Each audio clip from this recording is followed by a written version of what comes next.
estamos en el capítulo 22, que dice sé verdadera, y decía Julia Garland, siempre busca ser la versión de primera de ti misma en lugar de una versión de segunda de otra persona. Entonces, cada vez queremos ser más auténticas, más verdaderas, menos hipocresía, de manera que podamos ser la mejor versión de nosotras mismas. Si tienes la guía, en la pregunta número 1, pregunta, ¿cómo es Jesús la verdadera vida que estamos buscando? Muchas personas no se sienten satisfechas por lo que buscan algo más cada día, pero sin saber en realidad qué es lo que buscan. Quieren saber cuál es su propósito y el motivo por el cual están en esta tierra. Y la Biblia revela una vida maravillosa disponible para nosotras en Jesucristo. Él es la vida, Jesús es la vida verdadera para cada persona que está en esa búsqueda y que ha nacido de Dios. Y vamos a hablar un poquito acerca de ese nuevo nacimiento. ¿Qué te llama la atención sobre lo que significa nacer de nuevo o nacer de Dios? Primera de Juan, capítulo 3, versículo 9, dice, todo aquel que es nacido de Dios no practica el pecado, porque la simiente de Dios permanece en él y no puede pecar porque es nacido de Dios. Y yo no sé si alguien quiera participar aquí. ¿Qué nos está diciendo? ¿Que una persona que ha nacido de Dios no va a pecar nunca más? ¿O a qué se refiere? ¿Alguien quiere participar?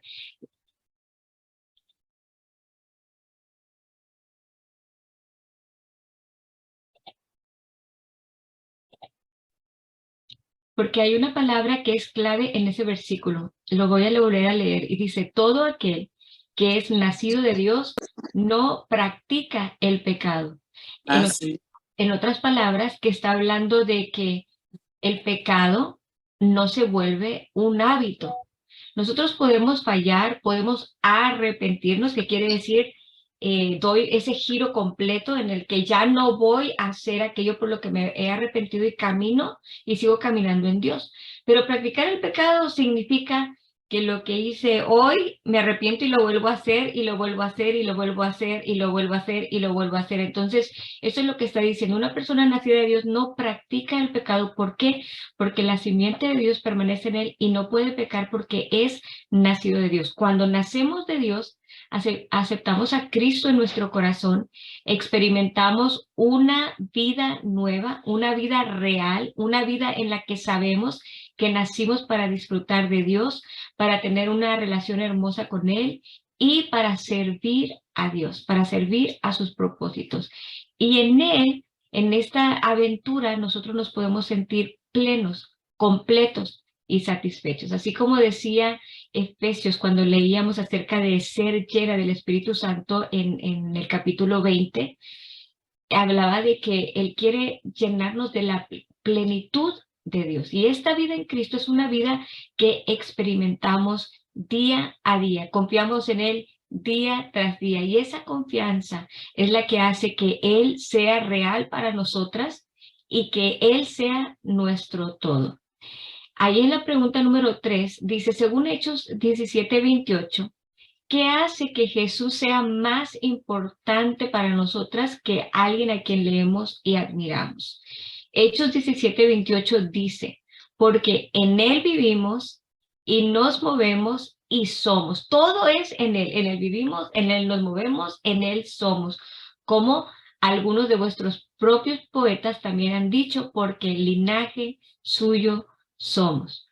Pablo escribió que esta vida es muy diferente a la natural en la que nacimos, pues se trata de una vida espiritual. Y tanto para Juan como para Pablo, en los versículos que vamos a estar leyendo a continuación, esta vida espiritual era algo emocionante y también lo debería de ser para nosotras.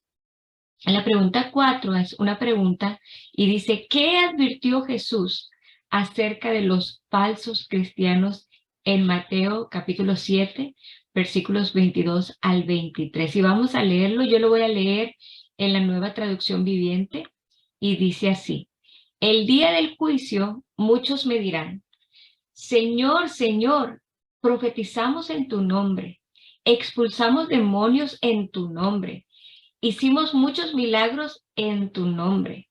Pero yo le responderé, hablando Dios, va a decir, nunca los conocí. Aléjense de mí, ustedes que violan las leyes de Dios.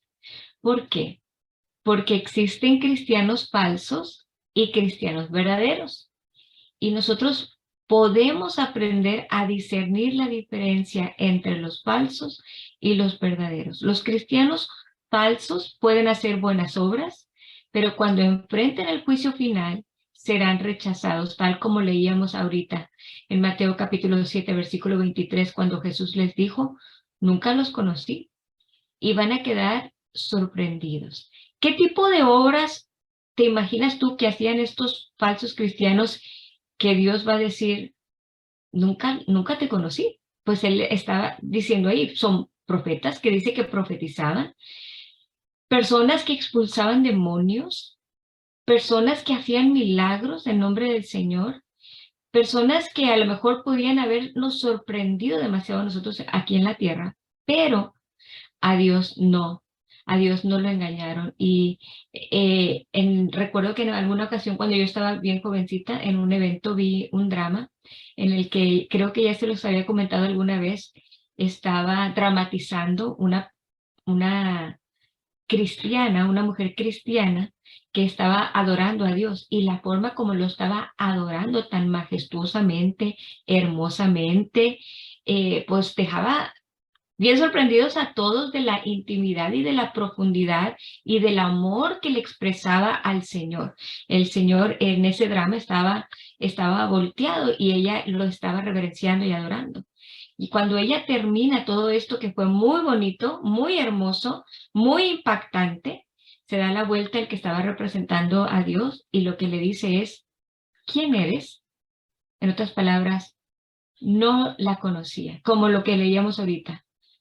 Nunca los conocí, apártate de mí. En otras palabras, ante la gente hay personas que pueden hacer obras muy bonitas, obras que te pueden llamar mucho la atención de qué bien lo hacen, profetizar, hacer milagros, expulsar demonios, eran algunos de los ejemplos que nos hablaba el versículo de Mateo. Sin embargo, son cristianos falsos y van en la tierra, podrán hacer estas cosas, estos milagros, estas profecías, podrán impresionar a muchos. Sin embargo, en el día del juicio no va a poder ser así. Por eso la pregunta del millón en este momento para nosotras es, ¿yo soy una cristiana verdadera o una cristiana falsa? ¿Realmente he nacido de nuevo? ¿O solamente voy a la iglesia los domingos? ¿O solamente hago algunas buenas obras como las que leíamos ahorita en Mateo? ¿O le pegamos la calcomanía al carro donde le pegamos el pescadito y pensamos que por eso yo ya soy cristiano porque traigo el pescadito o porque yo puse muchos textos en mi casa y puse muchos versículos famosos en mi casa y pienso que eso es lo que me hace ser cristiana? Y la verdad es que eso no te hace una cristiana verdadera. Estábamos viendo en mi casa una película que se las recomiendo para toda la familia, que pasen un tiempo con sus hijos, se llama La Resurrección de Gavin Stone. Y en esa película llega un muchacho que cuando conoce a la hija del pastor, se enamora de la hija del pastor y quiere conquistarla. Y después se da cuenta que ella está un poco cerrada y que realmente no le está haciendo ningún caso, pero que era muy devota a Dios y que quería casarse con alguien que fuera como Cristo. Y él lo que hace es que se comienza a investigar en el Google cómo son los cristianos. Y cuando él llega a la iglesia, llega peinado como un cristiano, vestido como un cristiano, con una corbata de un cristiano y con todo lo que dicen los cristianos y alababa a Dios como los cristianos y levantaba las manos y wow, cuando tú veías a esa persona puedes decir, wow, qué gran cristiano, pero volvemos a lo mismo, realmente no había nacido de nuevo, lo único que estaba haciendo era tratando de impresionar a una muchacha. Todo lo exterior era perfecto, todo lo que hacía es perfecto y podía engañar a muchos. Sin embargo, no era un cristiano y al final pues todo se descubrió, así como en el juicio también realmente todo va a ser evidente. ¿Qué significa para ti ser un verdadero cristiano? Yo no sé si alguien quiera participar. ¿Qué significa para ti ser una verdadera cristiana? En tus propias palabras.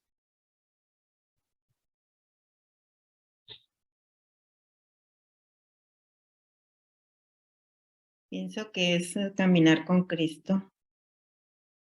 Pienso que tenemos que tener la seguridad de que Él resucitó, de que Él está vivo, de que Él nos escucha, de que Él conoce nuestro corazón, de que Él sabe todo, todo de nosotros y que no podemos engañarlo, que no podemos engañarlo a Él, como decía ahorita usted, podemos engañar a la gente, pero a Dios nunca lo vamos a poder engañar. Entonces, Así es. una verdadera cristiana creo que es tener temor de Dios, tener el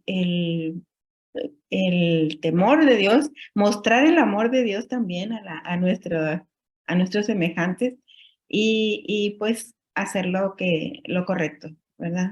No somos Así es. perfectos, pero sí somos, dice aquí en el libro, estaba leyendo, no es que vamos a ser perfectos, pero sí tenemos que ser, ¿cómo decía? Eh, um, Amar, amar a las personas, amar a Dios y amar a las personas de corazón. De corazón. Sí, sí, tenemos que ser personas que sí somos sinceras, que somos honestas. Así es. Ujú. Y a eso es a lo que nos está llevando esta última sección. Si se fijan, hemos estado hablando mucho acerca del interior, de la pureza del corazón, de nuestro interior, de ser llenas del Espíritu. Y hoy ese es el tema, sé verdadera. ¿Por qué? Porque existen cristianos verdaderos y cristianos falsos y nosotros queremos ser verdaderas. Así como yo sé que muchos han escuchado acerca de los billetes verdaderos y billetes falsos, que también existen los billetes falsos, y a las personas que les ayudan a poder identificar o a distinguir un billete falso de un billete verdadero, lo que estudian es el billete verdadero, el olor, el tacto, todo acerca de el verdadero.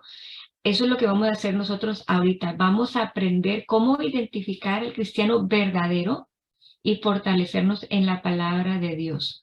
Así es que número 1, vamos a ir a Mateo capítulo 7, versículos 16 al 20, y yo espero que puedas tener tu Biblia para poder estar leyendo juntas lo que aclaran estos versículos acerca de un verdadero cristiano. Mateo 7, 16 al 20 dice, puedes identificarlos por su fruto, es decir, por la manera en que se comportan. ¿Acaso puedes recoger uvas de los espinos o higos de los cardos? Un buen árbol produce frutos buenos y un árbol malo produce frutos malos. Un buen árbol no puede producir frutos malos y un árbol malo no puede producir frutos buenos. Por lo tanto, todo árbol que no produce frutos buenos se corta y se arroja al fuego. Así es, de la misma manera que puedes identificar un árbol por su fruto, puedes identificar a la gente por sus acciones. Todo lo que tenemos que hacer es ver el fruto de la vida de las personas, las acciones de las personas para saber qué tipo de personas son. En Primera de Juan, capítulo 3, versículo 9, en la Nueva Traducción Viviente dice así: los que han nacido en la familia de Dios no se caracterizan por practicar el pecado, porque la vida de Dios está en ellos. Así que no pueden seguir pecando porque son hijos de Dios. Mira qué bonito. Si tú eres parte de la familia de Dios, no te vas a caracterizar por el pecado. ¿Por qué? Porque la vida de Dios que está en ti produce un fruto. Y ese fruto va a ser un fruto bueno por el que vive dentro de ti. ¿Ok? Y Primera de Juan, capítulo 3, versículo 10, dice, por lo tanto, podemos identificar quiénes son hijos de Dios y quiénes son hijos del diablo. Todo el que no se conduce con rectitud y no ama a los creyentes no pertenece a Dios. Y aquí estamos viendo dos tipos de frutos, yo creo que de los más claros con los cuales puedes identificar, como dice este verso, si es hijo de Dios o hijo del diablo. ¿Por qué? Porque se conducen con rectitud y también por el amor, porque aman a los creyentes. Y ahorita vamos a hablar también que amar no significa tener este amor en lo profundo del corazón y que nadie se dé cuenta, sino que está hablando del amor que demostramos con nuestras acciones. Y cuando nosotros demostramos este amor por las personas con nuestras acciones, estamos pudiendo identificar que le pertenece a Dios. Otro versículo clave en esto del fruto es Gálatas capítulo 5, versículos 16 al 23, porque también nos hablan acerca de esto y dice, por eso les digo, dejen que el Espíritu Santo los guíe en la vida. Entonces no se dejarán llevar por los impulsos de la naturaleza pecaminosa. La naturaleza pecaminosa desea hacer el mal, que es precisamente lo contrario de lo que quiere el Espíritu. Y el Espíritu nos da deseos que se oponen a lo que desea la naturaleza pecaminosa. Estas dos fuerzas luchan constantemente entre sí. Entonces, ustedes no son libres para llevar a cabo sus buenas intenciones, pero cuando el Espíritu los guía, ya no están obligados a cumplir la ley de Moisés. Cuando ustedes siguen los deseos de la naturaleza pecaminosa, los resultados son más claros, y este es el fruto de la naturaleza pecaminosa: inmoralidad sexual, impureza, pasiones sensuales, idolatría, hechicería, hostilidad, peleas, celos, arrebatos de furia, ambición egoísta, discordias, divisiones, envidia, borracheras, fiestas desenfrenadas y otros pecados parecidos. Permítanme repetirles lo que les dije antes. Cualquiera que lleve esa clase de vida no heredará el reino de Dios, independientemente de las obras que pudiesen haber sido buenas delante de la gente, como leíamos en Mateo. El Señor va a decir, apártate de mí porque no os conocí. Es lo mismo que está enfatizando Pablo. Quiero que repetirles, cualquiera que lleve esa clase de vida no heredará el reino de Dios, es un cristiano falso. En cambio, el versículo 22 dice, la clase de fruto que el Espíritu Santo produce en nuestra vida, lo que va a revelar si en ti está la vida de pecado o la vida del Espíritu Santo en ti, es el fruto. ¿Y cuál es el fruto del Espíritu? Es amor, alegría, paz, paciencia, gentileza, bondad, fidelidad, humildad, control propio, y no existen leyes contra esas cosas. La palabra de Dios es bien clara al hablar del fruto del Espíritu y las obras de la carne. Ahora vamos a ir a 2 de Pedro capítulo 1 versículo 4, y de esto nos estuvo hablando mucho el pastor este domingo, acerca de que cuando nosotros nacemos de nuevo, Dios nos otorga la naturaleza divina de Dios. Esta naturaleza para honrar a Dios, la naturaleza divina para poder ser como Cristo. Y dice la palabra de Dios, y debido a su gloria y excelencia, nos ha dado grandes y preciosas promesas. Estas promesas hacen posible que ustedes participen de la naturaleza divina y escapen de la corrupción del mundo causado por los deseos humanos. Dios nos ha dado un escape, nos ha dado una salida, nos ha dado su naturaleza divina. ¿Para qué? Para poder llegar a ser como Jesús, para poder amar a Dios, para poder amar a la gente, para poder demostrar el amor de Dios a través de esas buenas acciones. Ahora vamos a ir a 2 de Corintios, capítulo 5, versículo 21. Y también dice, pues Dios hizo que Cristo, quien nunca pecó, fuera la ofrenda por nuestro pecado, para que nosotros pudiéramos estar en una relación correcta con Dios por medio de Cristo.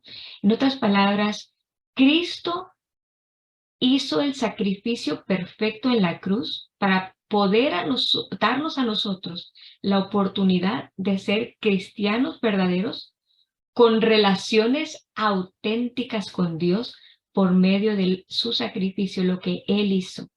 Y de manera que el Señor Jesús se vuelve el centro de todo lo que nosotros hacemos. En Él vivimos, en Él movemos, por Él somos, en Él somos. Y el cristiano verdadero pone a Jesús como su centro de todo. Y el cristiano verdadero tiene una comunión con Dios verdadera, auténtica. Eso es lo que te hace un cristiano verdadero. Ahora vamos a ir a Romanos capítulo 14, versículo 17. Y dice, pues el reino de Dios no se trata de lo que comemos o bebemos, sino de llevar una vida de bondad, de paz y alegría en el Espíritu Santo. Nuevamente, este es el fruto del verdadero cristiano por el cual vamos a poder conocer y distinguir e identificar quién es y quién no es, porque podemos ver en su vida el amor para los demás, la bondad, la paz, el gozo, todo lo que produce el Espíritu Santo que vive dentro de nosotros, esa naturaleza divina, ese poder del Espíritu Santo, simple y sencillamente se va a manifestar en ese fruto bueno. Los cristianos verdaderos tenemos el gozo de Dios, tenemos la paz de Dios, somos la justicia de Dios en Cristo. Ahorita decía nuestra hermana Alba, no es que tengamos una vida perfecta. Ser un cristiano verdadero no significa que todos nuestros días son perfectos o que nunca vamos a experimentar tristeza en nuestra vida. No, eso no es lo que significa. Nosotros también vamos a enfrentar dificultades, pruebas, tribulaciones, así como el resto de las personas, pero nunca las enfrentamos solos porque Dios siempre está con nosotros. Y ese Dios que está en nosotros es el que nos permite poder seguir manifestando esa bondad, ese gozo, esa paz. Y finalmente es el fruto de quienes nosotros somos, cristianos verdaderos, a través de lo que Cristo ha hecho por nosotros. Vamos a ir un verso más, y está en Primera de Juan, capítulo 1, versículo 7. Y dice, si vivimos en la luz, así como Dios está en la luz, entonces tenemos comunión unos con otros y la sangre de Jesús, su Hijo, nos limpia de todo pecado. Los cristianos verdaderos caminamos en la luz y no en la oscuridad. Y saben que sus pecados son perdonados y que no deben cargar con la culpa del pecado del pasado. Dios nos ha perdonado. La palabra dice que nuestros pecados Él los ha arrojado al fondo del mar y no se vuelve a acordar de ellos.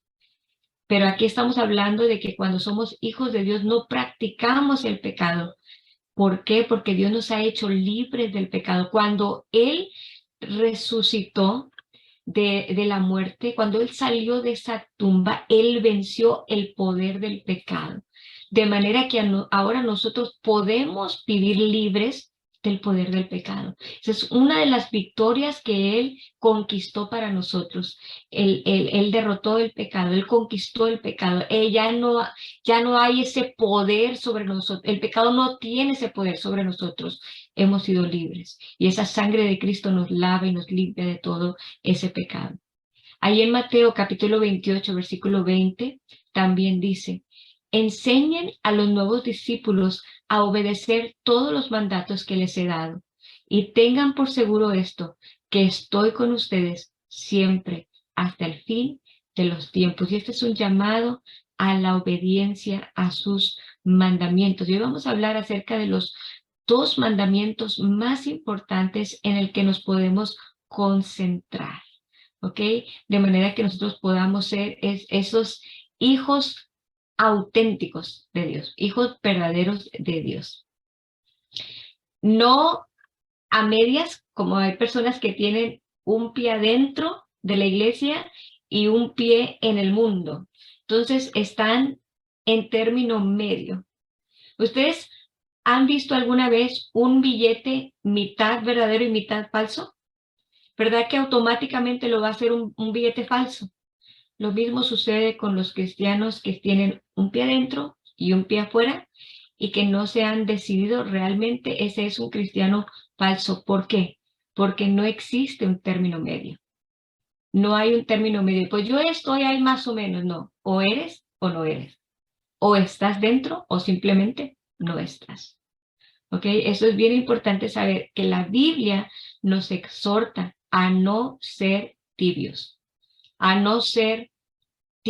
sino a ser calientes. De hecho, nos exhorta a ser calientes y a trabajar para mantenernos siempre ardiendo. Algunos años atrás a mí me enseñaron, si yo no estoy ardiendo en fuego por las cosas de Dios, entonces simplemente estoy tibia. Si no estoy ardiendo en las cosas de Dios, estoy tibia. Y para los cristianos verdaderos, el Señor Jesús, como les decía, es el centro de todo. Y por eso nos ocupamos en mantener viva la llama del fuego del Espíritu Santo. Hacemos siempre este trabajo, este esfuerzo, nos ocupamos en que la llama siempre esté ardiendo, en que nunca, ni siquiera se baje poquito, que siempre esté ardiendo el fuego del Espíritu. ¿Para qué? Para no caer en la tibieza espiritual. Porque entre más en fuego tú estés, entre más encendida está esa llama, más lejos estás de caer en la tibieza espiritual. Por eso nos mantenemos en estar avivando el fuego día a día. Hay una advertencia que Jesús le dio a los creyentes de Apocalipsis, capítulo 3, versículo 2, y vamos a leerlos. Es una palabra fuerte y dice, despierta, fortalece lo poco que te queda, porque hasta lo que queda está a punto de morir. Veo que tus acciones no cumplen con los requisitos de mi Dios. En la Reina Valera dice, no he hallado tus obras perfectas delante de Dios. Despierta y fortalece lo poco que te queda. Está hablando de una persona que está perdiendo su brillo, que está perdiendo su fuego y que ese poquito que queda está a punto también de morir. Y es un llamado de atención. Hey, despierta, fortalécete, aviva ese fuego. En Apocalipsis 3, versículo 15, también dice a la iglesia, yo sé todo lo que haces, que no eres frío ni caliente. ¿Cómo quisiera que fueras lo uno o lo otro? Pero ya que eres tibio, ni frío ni caliente, te escupiré de mi boca. ¿Y sabes de lo que está hablando aquí la tibieza? La tibieza espiritual es algo que al Señor le produce asco. ¿Por qué? Porque después de conocerle, no has podido tomar una decisión, porque después de conocer el sacrificio que Jesús hizo, lo mucho que Él nos ha amado, cómo se ha entregado, nosotros no podemos entregarnos, y al no entregarnos, por eso estamos a medias, en esa tibieza que el Señor tanto detesta, que dice, ojalá que fueras frío. Y por eso siempre hemos dicho, cuando en tu corazón no hay un verdadero amor por Dios o por la gente, por hacer algo, mejor no lo hagas, porque Dios quiere que lo que tú hagas sea completamente en pasión, en gozo, en fuego, fervientemente tú puedas hacer las cosas. Apocalipsis capítulo 3, versículo 2 que leíamos ahorita, le decía, reaviva lo que aún es rescatable, reaviva nuevamente. Este es un versículo muy interesante que nos indica que nosotros tenemos que permanecer activos y no permitir volvernos holgazanes, porque eso nos va a llevar a la tibieza espiritual, a ese término medio de mediocridad del cual no queremos estar en ese término medio. La tibieza también nos habla de estar dormidos espiritualmente, que estamos dormitando de la apatía, de la indiferencia, el no tener ganas por las cosas espirituales. Cuando a ti cuando tú comienzas a ver que, ay, no tengo ganas de ir a la iglesia, no tengo ganas de tomar mi Biblia, no tengo ganas de leer, no tengo ganas de orar, no tengo ganas de hacer esto, de hacer otro, preocúpate, y lee ese versículo. Recuerda este verso cuando les decía en Apocalipsis 3:2, despierta y fortalécete. Fortalece lo poco que te queda, porque lo que te queda está a punto de morir. Es tiempo que nosotros despertemos de esa tibieza, que salgamos de ahí, de esa indiferencia, de esa apatía, de esa pereza espiritual, porque lo único que nos va a llevar es a la tibieza. Y después, ¿qué decía el versículo? A la muerte. Porque aún lo que queda vivo, eventualmente va a morir. Por eso es importantísimo permanecer siempre activos, estar velando, estar orando, estar ocupados siempre en estar ardiendo en fuego por el Señor. Ahí en Romanos capítulo 12, versículo 11, también el apóstol Pablo nos habla acerca o nos exhorta a no ser tibios. Y yo quiero que tú comiences a pensar en ti mismo. ¿Cómo haces eso en tu vida? Romanos capítulo 12, versículo 11 dice, en lo que requiere diligencia, no perezosos, sino fervientes en espíritu, sirviendo al Señor. Esa es nuestra parte, estar avivando ese fuego para que lo que yo haga, lo haga ferviente en espíritu, sirviendo al Señor. ¿Sabes? Ese es el servicio al cual Dios más le agrada. No esas obras que hacemos para ser vistos, para ser reconocidos, para ser aplaudidos. No esas obras que hacemos para cumplir nada más, sino cuando lo que hacemos, el servicio, nace de un corazón que está ardiendo de amor por Él, ferviente en espíritu. Sirve al Señor siempre con ese fervor. Y mira lo que dice aquí, que el fervor lo da el Espíritu. El fervor lo da el Espíritu. Y sabes, nada sucede por accidente. Si tú estás ardiendo en el fuego, estás ferviente, trabajando para el Señor, no ha sido por accidente, sino ha sido porque has estado buscando al Señor, has estado avivando esa llama del fuego del Espíritu de Dios en ti. Pero lo mismo sucede a la inversa. Si tú estás tibio o has llegado a la muerte espiritual, tampoco ha sido por accidente. Si tú estás dormido espiritualmente es porque has caído en presa de las disciplinas espirituales. Y yo te animo a que despiertes, que te levantes y que regreses a tu primer amor, que regreses a esas búsquedas, que regreses a esos tiempos cuando te encerrabas con el Señor, cuando cerrabas tu puerta, ponías tu música y te olvidabas del tiempo, ¿sabes? Eso es lo que te va a dar siempre esa vida en Cristo. El apóstol Pablo también aconsejaba al joven Timoteo, ahí en 2 de Timoteo, capítulo 1, versículo 6, y le decía, por lo cual te aconsejo que avives el fuego del don de Dios que está en ti por la imposición de mis manos. En otras palabras, el apóstol Pablo había hecho su parte, que era la de imponer manos, pero la parte que le correspondía a Timoteo era avivar ese fuego que estaba en él. Y en cada uno de nosotros yo sé que también está ese fuego. Vamos a ir ahora a leer un poquito ahí en la página 251 del libro. Vamos a leer en el último parrafito un poquito de lo que la autora cuenta acerca de un aprendizaje. Y decía ella, hace tiempo aprendí que nada sucede por accidente.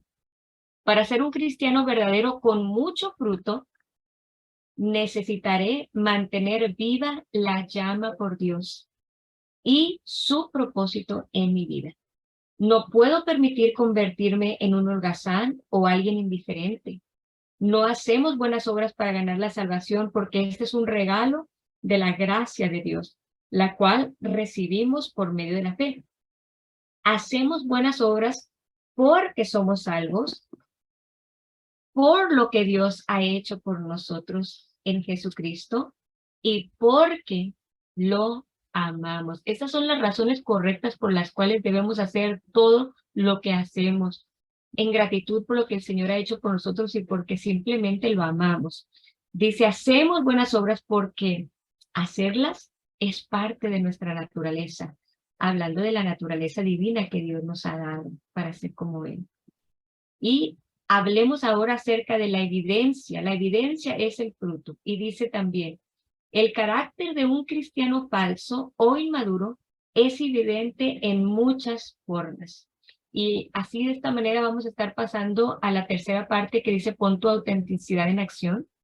Y esta primera pregunta dice, ¿cuál es el fruto de un cristiano falso o inmaduro? Y esto lo vamos a leer ahí mismo en la página 252. Y dice, un ejemplo de el cristiano falso o inmaduro es que los cristianos falsos dicen algo y quizás incluso dirijan a otros en diferentes maneras a hacer algo, pero actúan en contradicción a lo que dicen. Son hipócritas. Con frecuencia critican a otros, se mantienen en habladurías y albergan la falta de perdón hacia quienes los han lastimado. Suelen ser celosos, ambiciosos y egoístas, y esos podrían ser solo algunos de los deseos de la carne que demuestran. Y recuerda que estamos hablando de los cristianos falsos o inmaduros. No estaba hablando de las personas del mundo. Así es que aguas. Nosotros que servimos a Dios y que invitamos a otros incluso a hacer algo, pero que si nosotros somos personas que estamos criticando a otros, que somos personas que albergamos perdón, en otras palabras, hay personas que nos han lastimado y todavía tenemos albergado en nuestro corazón cuando debimos haber perdonado inmediatamente. Está hablando de líderes celosos, ambiciosos y egoístas. Y nosotros tenemos por eso que tener mucho cuidado de siempre poder estar viendo cuál es el fruto que yo estoy dando, porque esa es la evidencia si yo soy verdadera o yo soy falsa. Y la segunda pregunta ahí mismo dice, ¿cuál es el fruto de un verdadero cristiano espiritualmente maduro? Y ahí mismo seguimos leyendo en la página 252, dice, los cristianos verdaderos que son maduros espiritualmente también pecan y ciertamente no son perfectos, pero la diferencia es que sus vidas llevan la marca del amor sincero, la generosidad, el deseo de ayudar a otros, la amabilidad, la paciencia y el deseo profundo de crecer espiritualmente y parecerse más y más a Jesús. Y por eso esto nos lleva a este consejo que dice, y busca siempre buenos frutos en la vida de las personas. Lo que producen es más importante que lo que dicen. Esto es importante. Y la pregunta 3 dice, ¿qué debes buscar siempre en la vida de aquellos con quienes crees que quieres involucrarte, pasar tiempo y ser amigo? ¿Qué es lo que tú tienes que buscar en esas personas en las cuales tú estás buscando profundizar una amistad o que quieres involucrarte en un ministerio? ¿Qué es lo que tú debes de buscar siempre en la vida de las personas? ¿Y por qué es tan importante? Y en esta pregunta ella compartió acerca de la experiencia que ella tuvo con una naranja que compró y que estaba bien bonita, grande, brillante, y tú la veías por fuera y decías, ay, qué rica naranja, ¿verdad? Se te antojaba ya abrirla y comerla, pero oh sorpresa, ¿qué pasa? Que cuando abrió esa naranja estaba, ¿cómo? Estaba seca y estaba desabrida. Por dentro estaba muy mal. ¿Y cuál es la enseñanza que nosotros recibimos? Cuando tú veas a una persona, no solamente te conformes en ver lo exterior, las obras, lo que hace y lo que dice. Acuérdate que hay profetas falsos, hay personas que hacen milagros y son falsas, hay personas que pueden hacer muchas cosas que te pueden sorprender, pero hay que tener paciencia y hay que esperar para poder conocer el fruto, porque el fruto va a revelar qué es lo que hay dentro. Esa es la enseñanza. Nunca sabremos lo que hay dentro de las personas hasta que, como la naranja del ejemplo, las exprimamos En otras palabras, cuando están bajo presión, cuando faltaron las finanzas, cuando hubo una traición, cuando hubo un engaño, cuando hubo algo en su vida y que las puso en presión, en ese momento, ese es el momento de la verdad, donde vamos a saber de qué están hechas por dentro, qué es lo que va a salir. Va a salir el jugo del amor, la paciencia, la benignidad, la bondad, la fe, la mansedumbre, la templanza, o qué es lo que pasa cuando comienzan a verse los problemas o cuando comenzamos a tener un trato más profundo con ellas, más personal con ellas. Ahí vas a ver realmente de qué están hechas. Así es que no te dejes impresionar por la forma en la que se puedan ver por fuera, no te dejes impresionar por las palabras o incluso por lo que parecen ser. Sé paciente y asegúrate de que no son falsas, ¿ok? Busca siempre lo verdadero en las personas y con quien creas que quieres relacionarte. Siempre busca que sean verdaderas. Y te voy a decir un consejo. Porque realmente pon mucha atención con esas personas a las cuales quieres relacionarte y que sean tus amigas.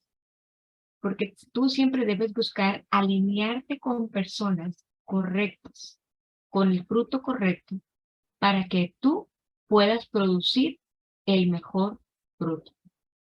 Alíñate con personas que están dando buen fruto para que tú también puedas producir mucho fruto, pero también el mejor fruto.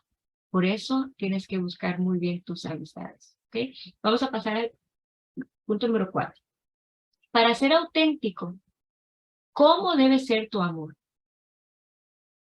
En Romanos capítulo 12, versículo 9 dice, no finjan amar a los demás, ámenlos de verdad.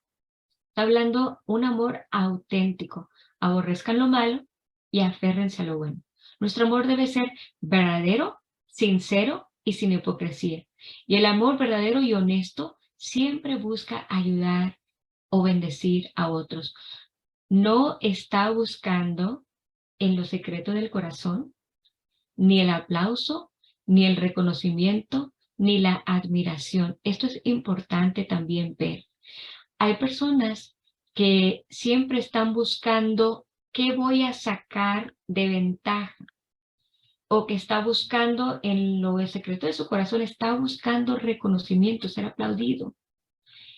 En lo íntimo de su corazón está esperando algo recíproco. Yo voy a hacer esto, voy a demostrarte tu amor, pero hay una agenda oculta, porque hay algo que yo quiero conseguir a cambio.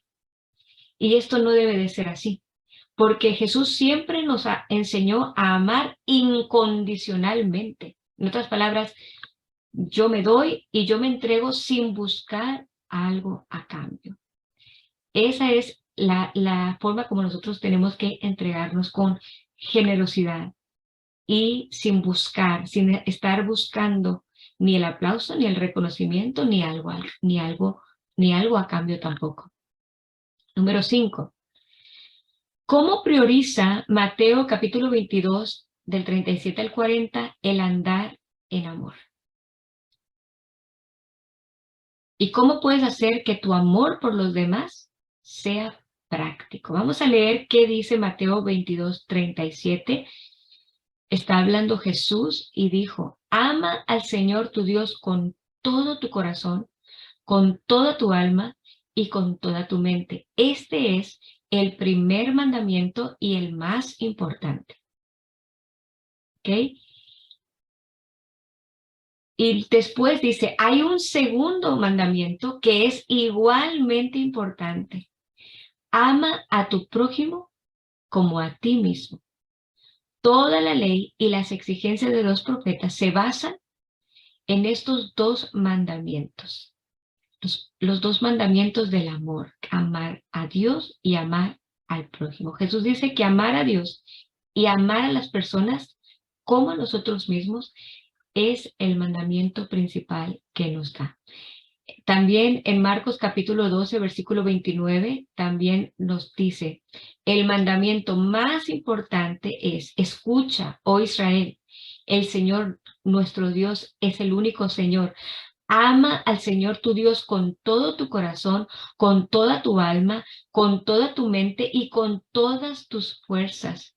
Y el segundo es igualmente importante. Ama a tu prójimo como a ti mismo. Ningún otro mandamiento es más importante que estos. Y si estos son los mandamientos, los dos más importantes, vamos a enfocarnos en estos dos mandamientos. Y al nosotros enfocarnos en amar a Dios y amar a la gente, lo que va a hacer en automático es que nos va a alejar de hacer lo que Él no desea que hagamos. Por eso es tan importante amar a Dios y amar a la gente como nos amamos a nosotros mismos. Y si nosotros queremos caminar en amor, debemos concentrarnos en lo que podemos hacer para ser de bendición a los demás. Y el estar ocupados siempre sirviendo a los demás es tan beneficioso en muchas maneras, pero sobre todo que esto agrada al Señor, esto lo hace sonreír. Vamos a ir a la página 255. Vamos a ver un súper tip de examinación, en donde nos podemos autoexaminar a nosotras mismas. Ahí en la página 255.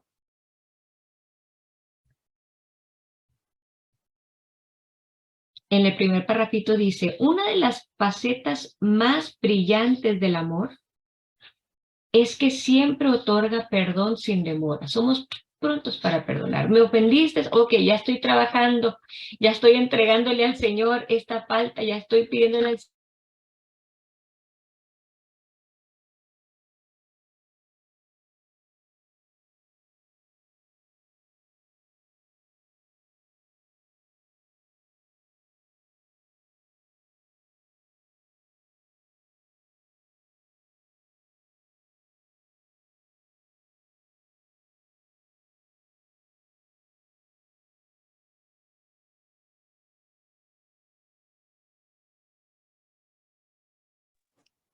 Pastora, creo que se congeló.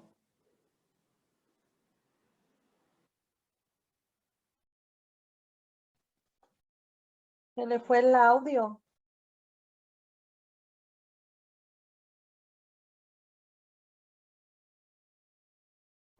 Déjenme le marco.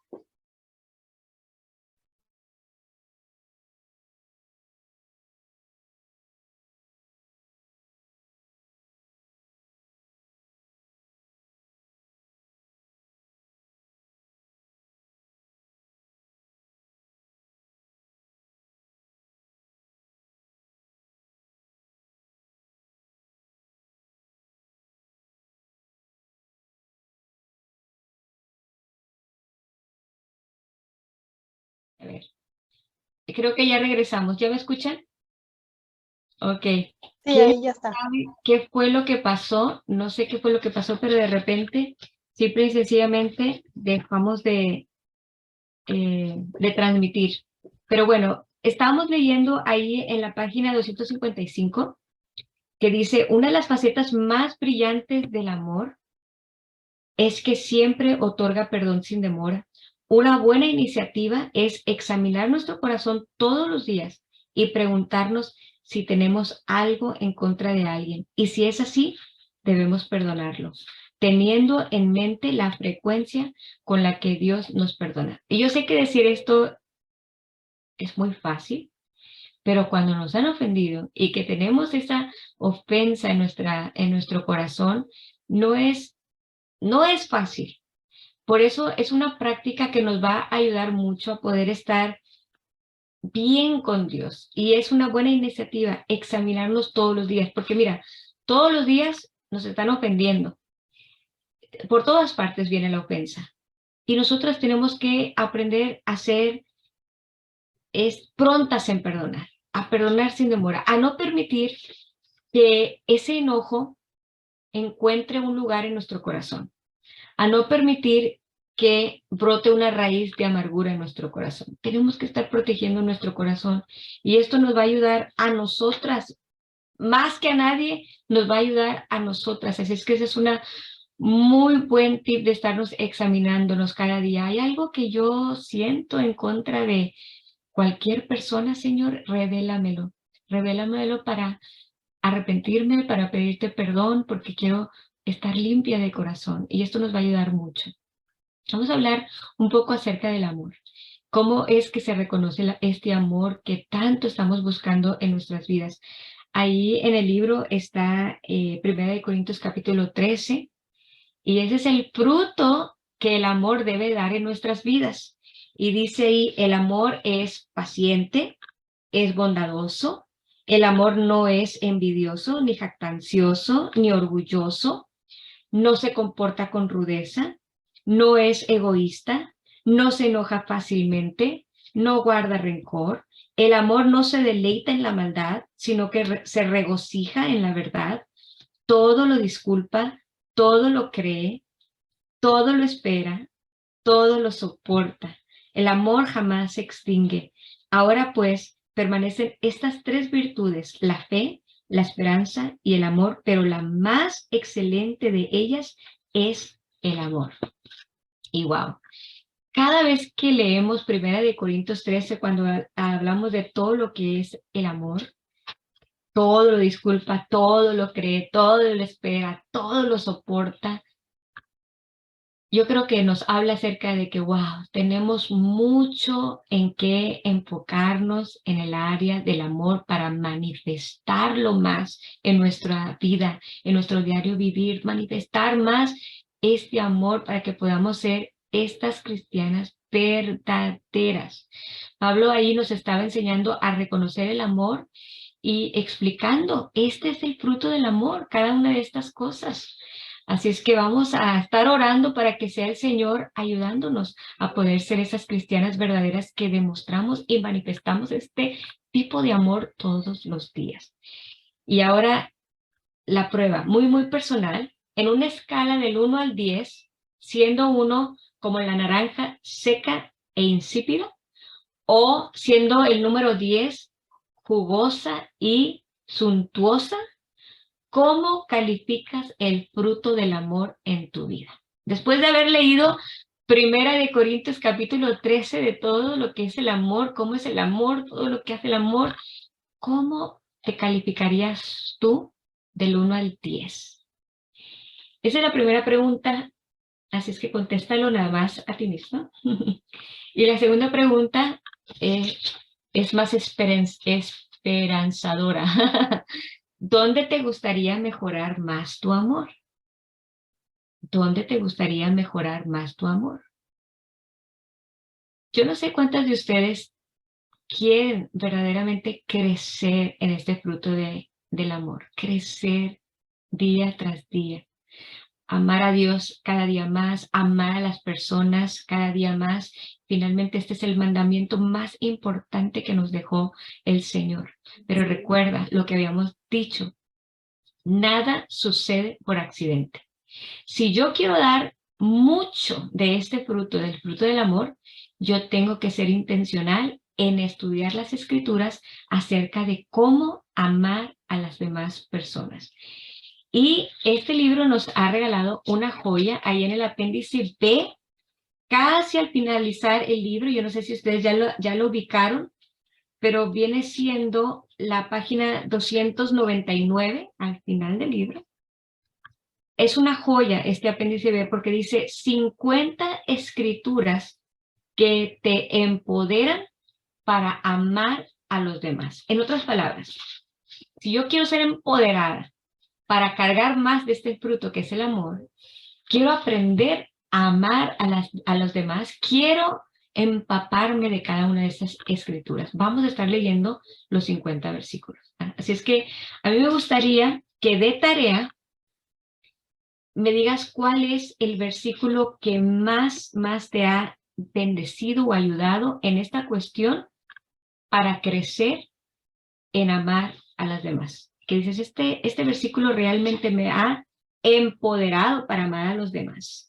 Creo que Joyce Meyer compartió ahí su versículo favorito. Dijo, mi favorito es 1 Pedro 4:8. Sobre todo, ámense los unos a los otros profundamente, porque el amor cubre multitud de pecados. Ámense los unos a los otros profundamente. Y si no estoy amando profundamente, bueno, pues necesito aplicarme y necesito ser intencional. Y yo sé que la palabra es la que nos va a empoderar para poder amar a las personas profundamente. Así es que quiero que hagas eso.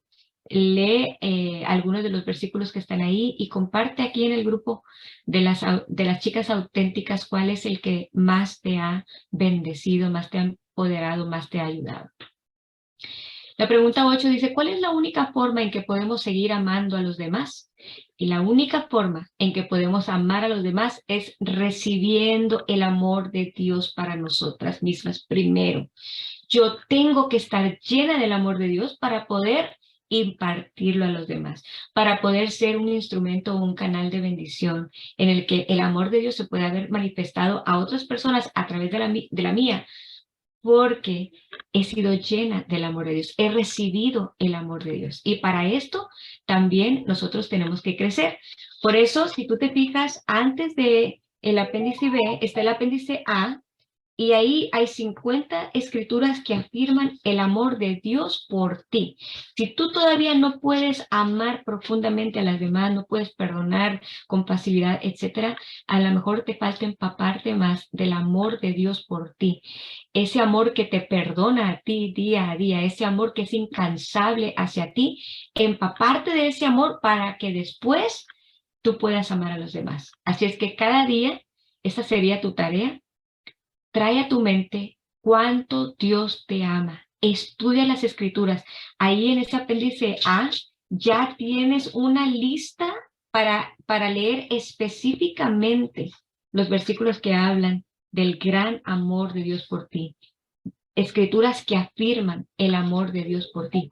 Comienza a estudiar esas escrituras sobre el amor de Dios por ti y permite que el amor de Dios te llene hasta rebosar y que rebose tanto que comience a fluir a otros por medio de ti. Yo creo que es posible. Yo creo que Dios te puede llenar y tú vas a ser ese canal de bendición. Ahora, amar a los demás implica un costo alto. Oh, sí. Y yo creo que por eso muchos no hemos podido llegar a amar a otros con esa profundidad. ¿Por qué? Porque no nos hemos percatado que implica un costo alto y que hay que pagar un costo. Y cuando hablamos de Dios, ¿qué costo le costó a Dios? ¿Cuál fue o qué le costó a Dios amarnos de la manera tan grande como la que Él nos amó? El amor siempre nos va a costar algo. Pagamos con tiempo, pagamos con dinero, pagamos con esfuerzo.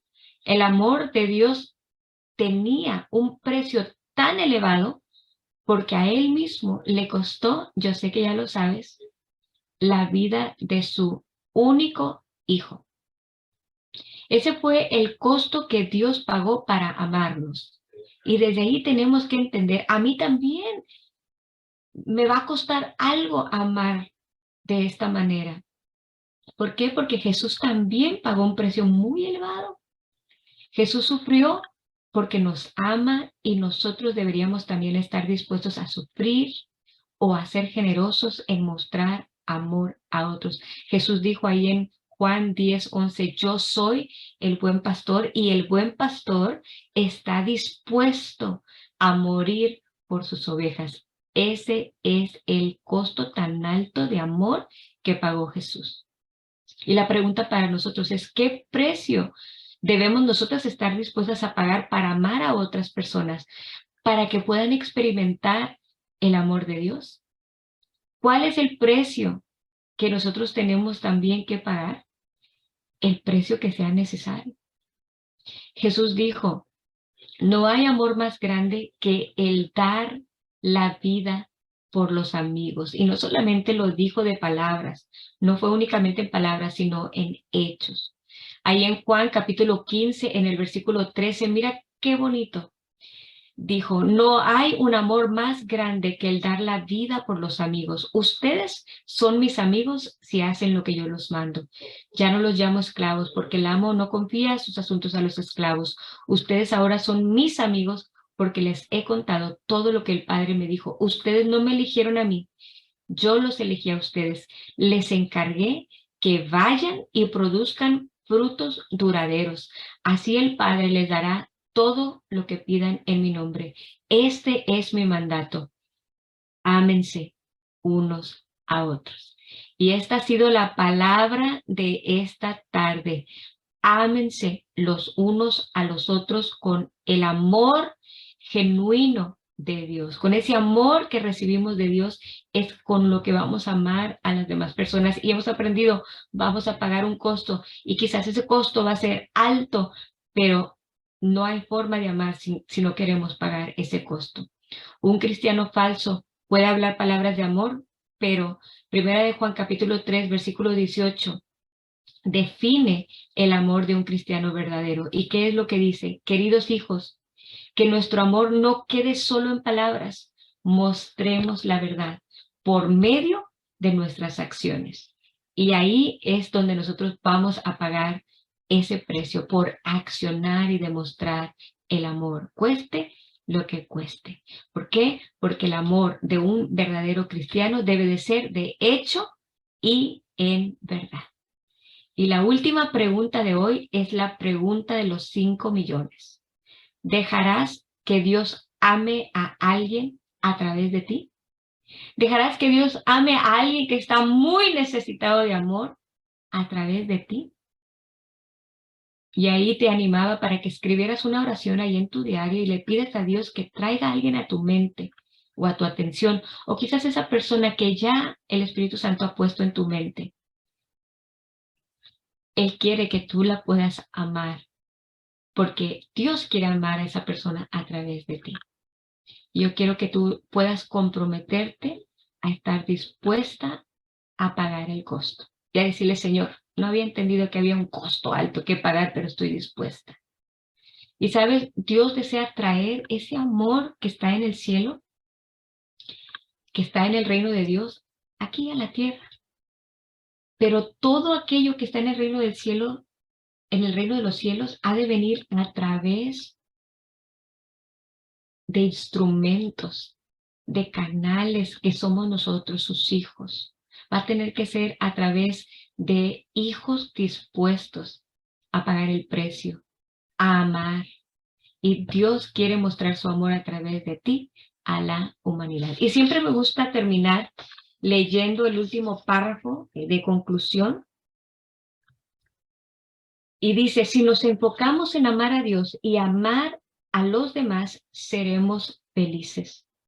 También alegraremos a otros y conseguiremos una sonrisa en el rostro de Dios. Lo que el mundo necesita es amor, pero debe ser un amor verdadero y auténtico. De lo contrario, será infructuoso. Ya vimos por qué tiene que ser ese amor auténtico y verdadero.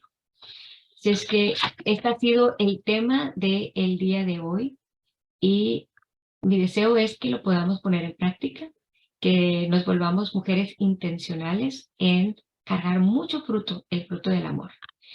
¿Para qué? Para que provocarle esta sonrisa a nuestro Padre Celestial, para alegrar la vida de muchas otras personas, para ser de bendición y finalmente ser recordados como personas que amaron con el amor de Dios, para ser recordados como mujeres que fueron un canal de bendición por donde fluyó el amor de Dios a muchas personas. Ese es mi deseo. Así me gustaría a mí ser recordada. Yo sé que tú también. Así es que vamos a orar. Padre, te damos muchas gracias, Señor, por tu palabra. Señor, gracias porque hemos entendido, Señor, que hay un costo que pagar, pero nosotros queremos cargar mucho fruto para ti. Y yo oro, Señor, que tú derrames este amor en nuestros corazones en abundancia, Señor. Queremos rebosar de tu amor para poder compartirlo con muchas personas. Amarte a ti, Señor, y amar a la gente, que sea nuestra prioridad. Y te damos gracias anticipadamente por las vidas que tocarás. Gracias por esa transformación que tú estás haciendo en cada una de nosotras, Señor, porque sabemos que es para expandir tu reino. Señor, para darte gloria a ti, para que nuestra vida refleje tu amor y que podamos, Señor, producir mucho fruto y que tú puedas, Señor, alegrarte. Gracias, Señor, por cada mujer que está conectada y yo te ruego que tú sigas añadiendo bendición a esta palabra y que tú nos permitas poder ser de bendición a muchas personas en el nombre de Cristo Jesús. Amén, amén y amén.